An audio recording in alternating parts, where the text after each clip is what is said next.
साथियों, आज हम बात करेंगे भगवान गौतम बुद्ध, महावीर स्वामी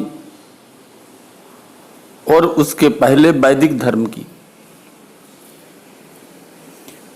साथियों, जो पुस्तकें उस समय लिखी गई वो पुस्तकें जिन्होंने अपनी बातों का प्रचार, अपने सिद्धांत का प्रचार किया, उन लोगों ने अपनी पुस्तकों को अपने अनुसार लिखा। लेकिन साथियों, यदि किसी कालखंड की तमाम बातों की वास्तविकता को आप जानना चाहते हैं तो साथियों, आप खुदाई में मिले हुए सामग्री या जो विदेशी यात्रियों ने वहां पर यात्राएं की, जो कुछ देखा, जो कुछ समझा और अपनी पुस्तकों में लिखा, उसमें आप सच्चाई जरूर समझ सकते हैं। क्योंकि साथियों, होता यह था कि जब किसी चीज का प्रचार चलता था और उसे धर्म के तराजू या मजहब के तराजू पर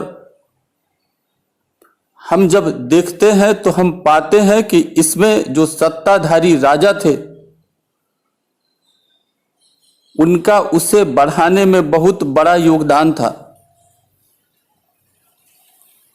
और इसमें राजकोष का धन भी खर्च होता था। तमाम निर्माण कार्य होते थे, शिलालेख लिखे जाते थे और हम जब उनसे पढ़ने की कोशिश करते हैं तो कहीं न कहीं उन बातों में कुछ न कुछ मिलावट जरूर होती है। साथियों, आप YouTube में काफी लोगों के प्रवचन सुनते होंगे। उन हजारों साल लिखी हुई पुस्तकों को जो उस परिवेश में लिखी गई थी, उनको किसी न किसी तरीके से तोड़ मरोड़ कर आज 21वीं सदी में जो विज्ञान का युग है, हाथ में मोबाइल है, तो आज से मिलाने की कोशिश करते हैं जो कभी नहीं मिल सकता। साथियों, अक्सर बात आती है शूद्रों की, दलितों की, छुआछूत की बात आती है। तो साथियों, आप स्वयं इस पर ध्यान दें कि क्या आज से 3000, 4000, 5000 साल पहले क्या इतनी सैकड़ों दलित जातियां थीं? शायद इसका उत्तर होगा नहीं। तो साथियों, फिर ये सैकड़ों दलित जातियां कैसे उत्पन्न हो गई? उस काल में जो जातियां थी वो कर्म के आधार पर जातियों का निर्माण हुआ था, बल्कि यूं कहें कि निर्माण नहीं हुआ था। जो जिस प्रकार के काम करते थे उनको उसी प्रकार से, उसी नाम से उनको संबोधित करने लगते थे और इस नाम को आज के परिप्रेक्ष्य में आप जाति भी समझ सकते हैं। लेकिन साथियों, आज हजारों साल बाद नई नई तमाम सैकड़ों प्रकार की जातियां जो परिस्थितियों के कारण उत्पन्न हुई, वो उत्पन्न हो गई, पैदा हो गई। और हुआ ऐसा कि वो जन्म से जुड़ गई। उनके तमाम उपनाम हो गए, सरनेम हो गए और आज की परिस्थितियां कुछ अलग हैं। साथियों, बौद्ध की पाली भाषा में एक शब्द मिलता है बम्हन। आज भी कई ग्रामीण क्षेत्रों में ब्राह्मणों को बामहन बोलते हैं। और उस समय बामहन उन्हीं को बोलते थे जो पंडित होते थे, जो गुणी होते थे, जो योग्य होते थे। ऐसे व्यक्ति तक्षशिला में भी पढ़ते थे, नालंदा में भी पढ़ते थे। ये आप बुद्ध की जो पाली भाषा में लिखी हुई किताबें हैं उनमें इस शब्द को देख सकते हैं। लेकिन साथियों, उन हजारों साल पहले लिखे शब्दों को आज तोड़ मरोड़ कर आज की जो सैकड़ों SC और ST की जो जातियां हैं, जो उनके सरनेम हैं, इन आज के सरनेम को उठा करके वो 5000 साल पहले ले जाते हैं, जबकि उनका उस समय कोई नामो निशान नहीं था। साथियों, जब हम बहुत पुराने ग्रंथों को पढ़ते हैं तो हमें ये बात ध्यान में रखनी होगी कि ये ग्रंथ उस समय लिखे गए थे और उस समय 4 या 5 वर्ग ही ऐसे थे जो कुछ ऐसा काम करते थे और उस काम के अनुसार उन्हें उस नाम से संबोधित करते थे, जिसमें एक नाम चांडाल का भी है। साथियों, आज हम जो चीनी यात्री थे वो बौद्ध थे, भारत आए और भारत आकर भगवान बुद्ध से संबंधित जो पुस्तकें थी उनका भाष्य करके वो चाइना ले जाना चाहते थे। उनका नाम था वेनसांग। साथियों, इन्होंने चाइना जाकर अपनी किताब लिखी और अगर उस किताब को अगर आप पढ़ेंगे तो आपको उस समय की तमाम बातें साफ साफ नजर आएंगी।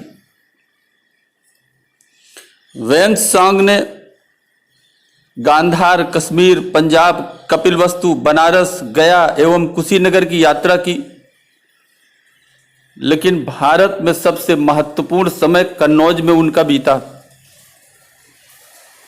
तब वहां का राजा हर्षवर्धन था। साथियों, उसके निमंत्रण पर वो 635 से 643 ईस्वी तक 8 साल कन्नौज में भी रहा। उसने 6 वर्षों तक नालंदा विश्वविद्यालय में अध्ययन भी किया। चीनी यात्रियों में सर्वाधिक महत्व वेनसांग का ही है। उसे प्रिंस ऑफ ट्रैवलर्स अर्थात यात्रियों का राजकुमार तक कहा जाता है। साथियों, वेनसांग ने हर्षकालीन भारत की सामाजिक, आर्थिक, धार्मिक और सांस्कृतिक अवस्था का विवरण भी अपनी पुस्तक में दिया था, जिसको हम संक्षिप्त में आपको बतलाने की कोशिश करेंगे। सामाजिक स्थिति के विषय में वो लिखते हैं कि तत्कालीन समाज ब्राह्मण, क्षत्रिय, वैश्य और शूद्र वर्णों में विभाजित था। साथियों, ध्यान रहे, ये कर्म के अनुसार था, ये जन्म के अनुसार नहीं था। वो लिखते हैं कि प्रथम 3 वर्ण समृद्ध थे और स्वच्छता तथा रहन सहन पर अधिक ध्यान देते थे। अंतर जाति विवाह पर प्रतिबंध था। समाज में शुद्ध भोजन और नैतिक चरित्र पर बल था। प्याज, लहसुन एवं मांस खाने वालों का निवास शहर से बाहर था। आर्थिक स्थिति में वो लिखते हैं कि सोने चांदी के सिक्कों तथा कौड़ियों का मुद्रा के रूप में चलन था। चीन, मध्य एशिया, पश्चिम से भारत के व्यापारिक संबंध थे। वस्त्र उद्योग का व्यवसाय उन्नत था। भूमि उर्वरा थी और कृषि कर उपज का 1/6 भाग होता था। समाज में श्रेणी व्यवस्था प्रचलित थी और लोग समृद्धशाली थे।